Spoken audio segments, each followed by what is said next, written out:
예, 안녕하십니까. 방금 소개받은 한남대학교 고철웅이라고 합니다. 반갑습니다. 네, 앉아서 돌아가겠습니다. 예, 오늘 요 조명하신 선생님들 앞에서 이렇게 발표에 기회를 주셔서 대단히 영광입니다. 저는 민법을 지금 한남대학교에서 가르치고 있는데요.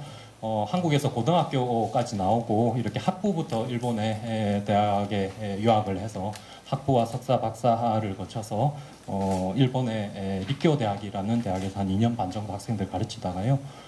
그 뒤에 이제 대법원에서 재판연구관으로 한 4년 반 정도 이렇게 근무를 하고 2021년에 한남대학교에서 부임을 해서 지금 학생들과 함께 공부하고 있습니다.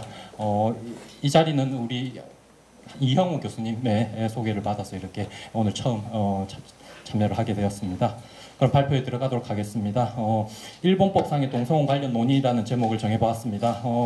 한국의 이제 여러 논의 과정에서 미국이나 유럽 등의 이런 상황들에 관한 소개는 상당히 여러 문헌에서 많이 발견할 수 있습니다만은 상대적으로 이렇게 좀 일본법에 관한 논의가 좀 소개가 조금 덜 된 것 같아서 아주 간략하게나마 이렇게 좀 소개를 하도록 하겠습니다.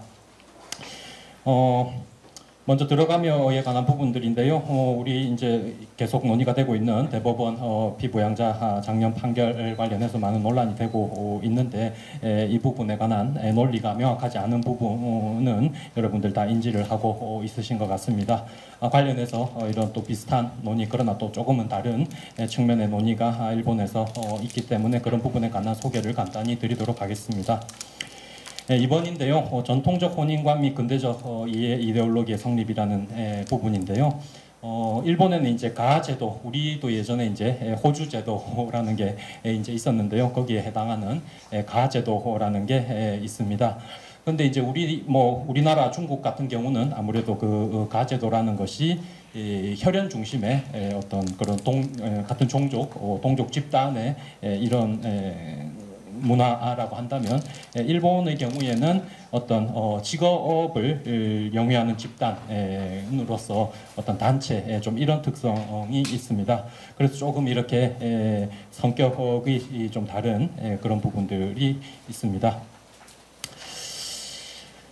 그리고 어떤 혼인의 문화라는 측면에서도 상당히 일본은 좀 우리와는 차이가 있는 것 같습니다. 근데 이전에는 어떤 혼인에 관해서 혼인, 이혼, 입양, 파양 이런 부분들이 상당히 이렇게 좀 비율도 높고 좀 이렇게 여러 케이스가 있었던 것 같습니다.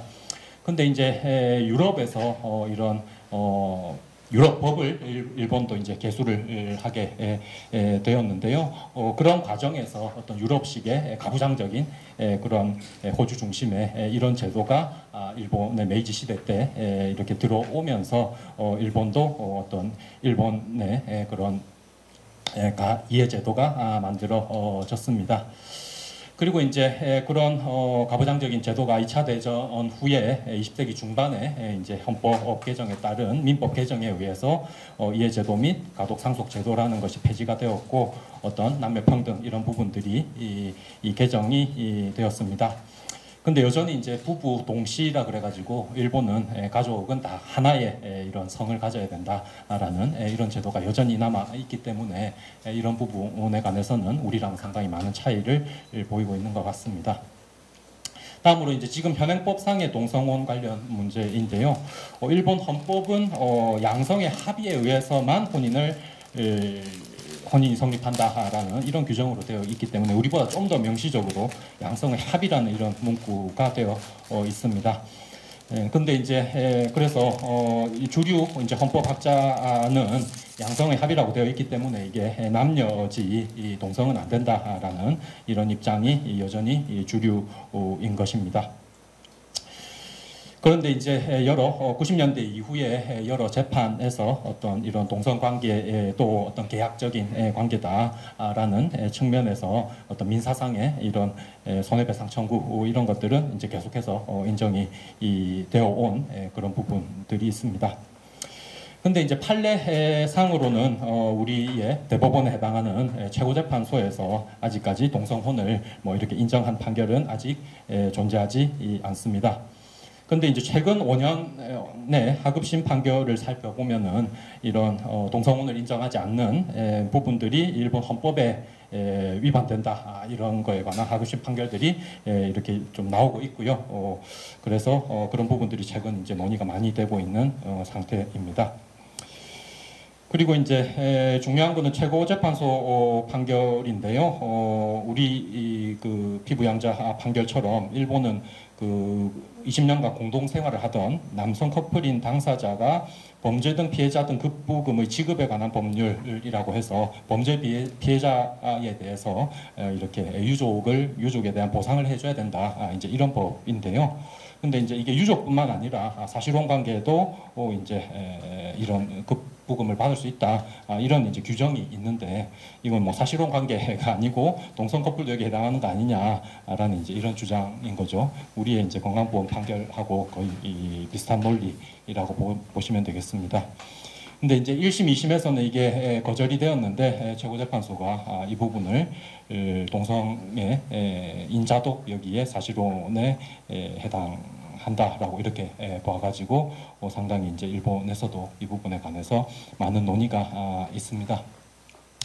근데 이제 일본의 뭐 여러 학자들의 이런 논의나 평석들을 살펴보면은 이 부분은 어디까지나 범죄 피해자 이 법률에 관한 부분에서 동성 커플도 여기 사실혼 관계에 해당하는 자에 해당할 수 있다라는 거지, 이것이 뭐 명시적으로 이게 동성혼을 뭐 인정한 것도 아니고 동성혼과 이것을 연계해서 그렇게 논리를 펴서는 안 된다라고 판례의 어떤 포섭 범위, 판례의 이해 범위를 상당히 좁히는 이런 평석이 이제 일반적인 일본 학자들의 이해입니다.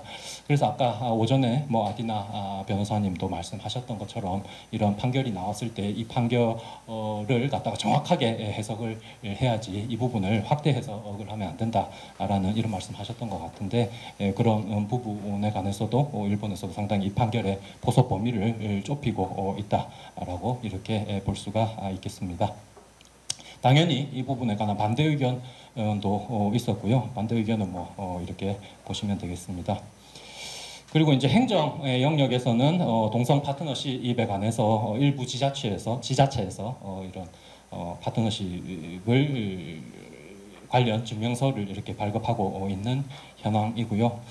입법적으로는 뭐 예전에 이런 동성혼 인정 법률안을 야당이 낸 적은 있습니다만은 여전히 자민당인 보수적인 자민당에서는 이 부분을 반대를 하고 있기 때문에 뭐 입법상의 논의가 전혀 이렇게 진행이 되고 있지는 않습니다.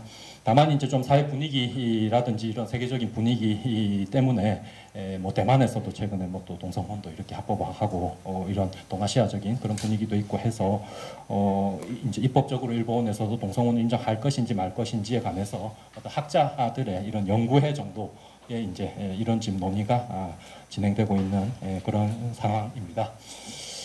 예, 이상으로 간단하게나마 제 발표를 마치도록 하겠습니다. 네, 감사합니다.